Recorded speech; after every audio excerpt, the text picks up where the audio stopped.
Hello everyone, आज हम discuss करेंगे गैस वेल्डिंग के बारे में। तो डियर फ्रेंड, मैंने आपको बताया था कि वेल्डिंग तीन टाइप के होते हैं, आर्क वेल्डिंग, स्पॉट वेल्डिंग और गैस वेल्डिंग। आर्क वेल्डिंग के बारे में मैंने पिछले वीडियो में बताया था, स्पॉट वेल्डिंग के बारे में बताया था। आज गैस वेल्डिंग के बारे में जानेंगे कि क्या होता है गैस वेल्डिंग। तो इसके पार्ट्स के बारे में पहले जान लेते हैं।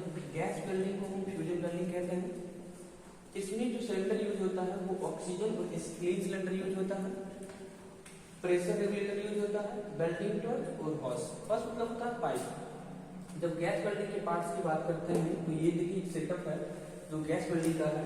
ये ऑक्सीजन सिलेंडर है, ये स्क्रीन सिलेंडर है और इसको हम प्रेशर रेगुलेटर बोलते हैं। ये जो आप देख रहे हैं ये प्रेशर रेगुलेटर है, तो ये रहा प्रेशर रेगुलेटर। और ये जो देख रहे हैं ये पाइप जिसको हम फॉज बोलते हैं, तो इस पाइप के भी साथ ले लेते हैं, फॉज है ये। उसके बाद ये जो है इसको हम बोलते हैं वेल्डिंग टॉर्च, तो इसको हम बोलते हैं वेल्डिंग टॉर्च। अब ये जो है इसको हम बोलते हैं फ्लैम। तो ये सब जो चीजें हैं जो हमने आपको बताया है वो सारी चीजें इस गैस वेल्डिंग में यूज होता है। पर ये होता क्या है कि गैस वेल्डिंग में हम ऑक्सीजन सिलेंडर और स्क्रीन सिलेंडर को प्रेशर रेगुलेटर के सहारे इस वेल्डिंग टॉर्च में भेजते हैं। ये वेल्डिंग टॉर्च है, इस वेल्डिंग टॉर्च में भेजते हैं। और वेल्डिंग टॉर्च में ये जो दो है स्विच, ये स्विच एक ऑक्सीजन सिलेंडर के लिए होता है और एक स्क्रीन सिलेंडर के लिए होता है। दोनों यहाँ वेल्डिंग टॉर्च में ये दोनों गैसें मिक्सअप होती है और मिक्सअप होकर हमें ये वेल्डिंग टॉर्च का ये नोज होता है, तो नोज से बाहर आता है। जनरली होता ये है कि जब हम स्क्रीन गैस को बाहर करते हैं वेल्डिंग टॉर्च से, तो स्क्रीन गैस का काम होता है सिर्फ बर्न करना, किसी भी चीज को जलाने का काम करता है। जैसे एक मोमबत्ती को हम जलाते हैं, ये देखिए, तो ऐसा बर्न होता है। उसी तरह screen gas just like LPG gas की तरह ही वर्क करता है, जिसका काम बर्न करना होता है। और ऑक्सीजन का काम करता है कि फ्लेम जनरेट करना, फायर जनरेट करना। तो फायर जनरेट करने का काम कौन करता है? ऑक्सीजन करता है। अकॉर्डिंग टू रिक्वायरमेंट हमें जिस मेटल पे, मान लीजिए कि वेल्डिंग करने के लिए यहाँ पे एक मेटल हमको जरूरत है और इस मेटल पे हमको वेल्डिंग करना है, और यहाँ पे अगर वेल्डिंग करना है, यहाँ पे वेल्डिंग क्रिएट करना है, तो एक फायर जनरेट करने के लिए हमें क्या चाहिए? तो हमें फायर जनरेट करने के लिए हमें ऑक्सीजन चाहिए।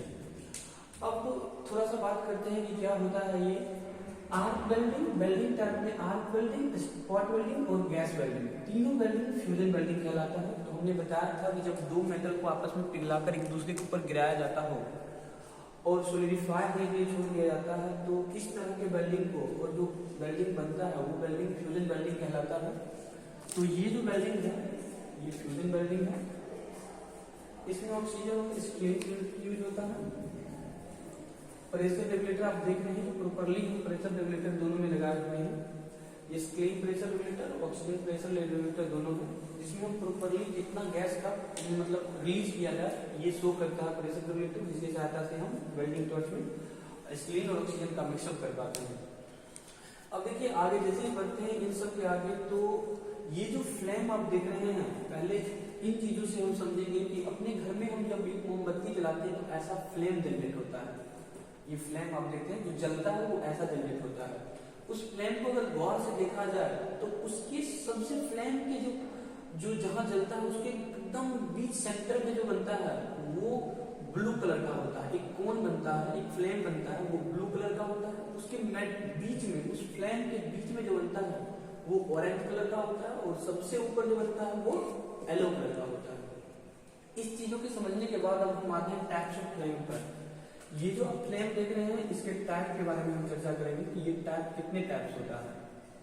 टाइप्स ऑफ फ्लेम के बारे में अगर चर्चा करते हैं तो हमें पाते हैं कि फ्लेम 3 टाइप्स के जनरली होते हैं। एक नेचुरल फ्लेम होता है, ऑक्सीडाइजिंग फ्लेम होता है और कार्बोनाइजिंग फ्लेम होता है। नेचुरल फ्लेम क्या होता है ये समझिएगा, जब ऑक्सीजन और स्क्रीन की का रेशियो जो होता है सेम रेशियो करके यदि किसी वेल्डिंग टॉर्च से मिक्सअप किया जाता हो, ऑक्सीजन और स्क्रीन की मात्रा जब बराबर हो तो ऐसे फ्लेम जब जनरेट होते हैं, इस तरह के जो फ्लेम जनरेट होते हैं उसको हम नेचुरल फ्लेम कहते हैं।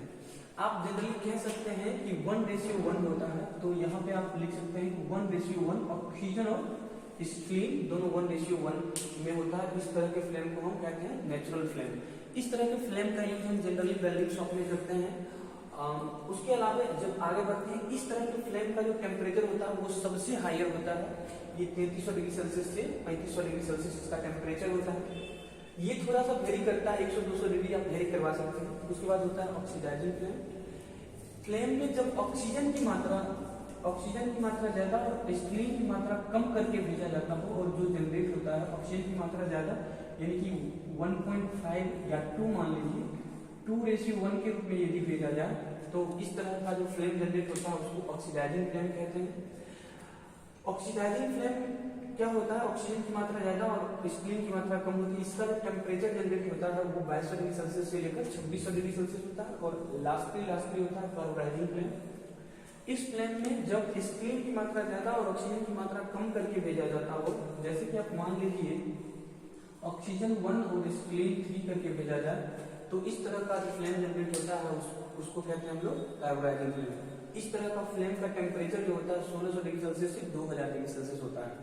थोड़ा सा एक चीज समझेंगे कि जब तीनों फ्लेम का यूज होता है इस तरह से यूज होता है। गैस वेल्डिंग का यूज कहाँ होता है, जनरली गैस वेल्डिंग का यूज हम ऑटोमोबाइल इंडस्ट्री में आसानी से देखते हैं। जब कार, बाइक, मोटरसाइकिल के पार्ट्स जब खराब होते हैं तो गैस वेल्डिंग हम लोग बराबर करवाते रहते हैं, ये जनरली है।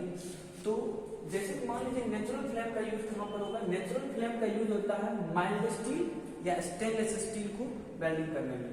और ऑक्सीडाइजिंग फ्लेम की बात करें, जनरली ये यूज होता है नेचुरल फ्लेम। ऑक्सीडाइजिंग फ्लेम की बात करें तो ये जिंक कॉपर के मिश्रण यानी कांसा में इसका वेल्डिंग करने में किया जाता है। कार्बोडाइजिंग फ्लेम की बात करें तो ऐसे जगह पर कार्बोडाइजिंग फ्लेम का यूज किया जाता है जहां पर हमें किसी भी मेटल को स्ट्रेंथ मजबूत देना हो, यानी कि एक तरह से मजबूती प्रदान करना हो, वहां पर कार्बोडाइजिंग फ्लेम का यूज किया जाता है। तो ये गैस वेल्डिंग का जनरल सा सेटअप है। अभी तुरंत इसके लैब पर हम चर्चा करते हैं कि ये हम आपको दिखाते हैं कि कैसा होता है। एक बार पुनः आते हैं, वेल्डिंग 3 टाइप के होते हैं, आर्क, स्पॉट और गैस वेल्डिंग। तीनों वेल्डिंग को फ्यूजन वेल्डिंग बोला जाता है। वेल्डिंग यानी एक मेटल को दूसरे मेटल के ऊपर पिघलाकर गिराया जाता हो और परमानेंटली सोलिडिफाई होने के लिए छोड़ दिया जाता है, तो परमानेंट जॉइंट होता है, उसको हम वेल्डिंग कहते हैं। 3 टाइप की वेल्डिंग है, तीनों को फ्यूजन वेल्डिंग कहते हैं। इसमें गैस वेल्डिंग की बात करते हैं हम प्रॉपर्ली, इसमें ऑक्सीजन और स्टीम 2 सिलेंडर की यूज होता है, प्रेशर रेगुलेटर यूज होता है, वेल्डिंग टॉर्च इसको हम बोलते हैं, ये है वेल्डिंग टॉर्च, ये जो देख रहे हैं हम, और हॉसेस मतलब पाइप होता है, ये दोनों पाइप को हॉज बोलते हैं। उसके अलावा आप आइए तो इन दोनों गैस को प्रॉपर्ली हम मिक्सअप करते हैं इस वेल्डिंग टॉर्च में और आगे बाहर करते हैं तो फ्लेम जनरेट होता है। इस फ्लेम को 3 टाइप में डिवाइड किया गया है, नेचुरल, ऑक्सीडाइजिंग और कार्बोडाइजिंग। जब नेचुरल फ्लेम में रेशियो का मतलब ऑक्सीजन और स्टीम का सेम होगा, ऑक्सीडाइजिंग में ऑक्सीजन का रेशियो ज्यादा और स्टीम का कम होगा, और कार्बोडाइजिंग में स्टीम का ज्यादा और ऑक्सीजन का कम होगा। तीनों का टेम्परेचर हमने यहाँ पर बताया है। अब नेचुरल फ्लेम जनरली मतलब हर जगह यूज होता है, और ऑक्सीडाइजिंग फ्लेम हमने बताया कि कॉपर प्लस जिंक, उसके अलावा कांसा, इन सब चीजों में, और कार्बोडाइजिंग फ्लेम जहाँ पे स्ट्रेंथ ज्यादा मजबूत करना हो वहां पे होता है। अब इसकी कलर की बात करें तो नेचुरल फ्लेम का जो कोन होता है वो जनरली ब्लू होता है, ऑक्सीडाइजिंग फ्लेम का जो कोन होता है वो ऑरेंज होता है, और कार्बोडाइजिंग फ्लेम का जो कोन जनरेट होता है वो येलो होता है जनरली। तो ये छोटा सा है। अब हम दिखाते हैं आगे कि ये कैसा दिखता है। तो आप ये देखिए, हमारे पास एक सेटअप है, इस सेटअप को दिखाते हैं आपको। ये देखिए, इस सेटअप में आप ये जो देख रहे हैं जिसको हमने कनेक्ट किया है, हमने आपको यहाँ पर दिखाया है कि ये जो है इसको हम कहते हैं प्रेशर रेगुलेटर। तो ये देखिए प्रेशर रेगुलेटर है। याद रखिए ऑक्सीजन सिलेंडर को ब्लैक कोडिंग किया गया है, ऑक्सीजन सिलेंडर ब्लैक होता है, और एसिटिलीन सिलेंडर जो होता है रेड होता है। यानी कि ये जो प्रेशर रेगुलेटर है ये रेड है, ये रेड है, ये रेड वाला जो है वो एसिटिलीन सिलेंडर है, और ऑक्सीजन सिलेंडर के लिए प्रेशर रेगुलेटर यूज होता है वो ब्लैक होता है। तो ये कलर कोडिंग किया गया है। तो ये प्रेशर रेगुलेटर है, आप देख सकते हैं ये जो शो करता है यहाँ पर, जब गैस हम लोग रिलीज करते हैं तो ये शो करने लगता है कि कितना रिलीज हो रहा है। और इसके साथ ये देखिए, ये जो पाइप है, ये पाइप रेड कलर का, ये क्लीन सिलेंडर के लिए यूज किया गया है। तो ये जो पाइप है इसको हम बोलते हैं हॉज, और इसको ठीक तरीके से फिक्स किया गया है। आगे हम देखते हैं ये जो पाइप है, ये देखिए ये पाइप जो है, ये ब्लू पाइप जो आप देख रहे हैं, इसको हम यूज करते हैं इसके लिए, ऑक्सीजन सिलेंडर के लिए। और आप एक चीज देखिए पूरा सेटअप को अच्छी तरह से, तो ये देखिए हमने वेल्डिंग टॉर्च को कनेक्ट किया है। ये इसी के बारे में हमने यहाँ बताया है आपको। ये देखिए ये दोनों पाइप हैं, यहाँ से यहाँ आया हुआ है, तो ये वेल्डिंग टॉर्च है जिसको हमने यहाँ पर बनाया है। वेल्डिंग टॉर्च में आप ये दोनों यहाँ पर देखिए स्विच है जिसमें मिक्सअप, ये जो रेड कलर है ये है स्प्लिंग के लिए, और ये ब्लैक कलर या ब्लू कलर जो देख रहे हैं आप, ये ऑक्सीजन के लिए। दोनों को यहाँ पे, यहाँ से इसको रिलीज किया जाता है, फिर रिलीज किया जाता है, और इसको हम नोज बोलते हैं जिससे फ्लेम क्रिएट होता है, फ्लेम जनरेट होता है, और इस पूरे सिस्टम को हम वेल्डिंग टॉर्च बोलते हैं। देखिए ये दोनों पाइप को वेल्डिंग टॉर्च के दो जगह पर कनेक्ट किया गया है, प्रॉपरली फिक्स किया गया है। तो ये पूरा सेटअप होता है गैस वेल्डिंग में। हमारे पास सिलेंडर भी है जिसको हम कनेक्ट कर पाते हैं। तो ये देखिए पूरे सेटअप को हमने दिखाया है आपको। ये देखिए हमारे पास ये प्रेशर रेगुलेटर, और ये देखिए ऊपर नीचे सिलेंडर है, ऊपर प्रेशर रेगुलेटर और वेल्डिंग टॉर्च प्रॉपरली मिक्स करके और यहाँ से फ्लेम भेजा जाता है। तो ये स्मॉल सेटअप है हमारे लिए गैस वेल्डिंग का। तो आज के इस वीडियो में इतना ही हम रहने देते हैं। तो ये स्मॉल इंट्रो था गैस वेल्डिंग का। तो thank you for watching this video. Thank you.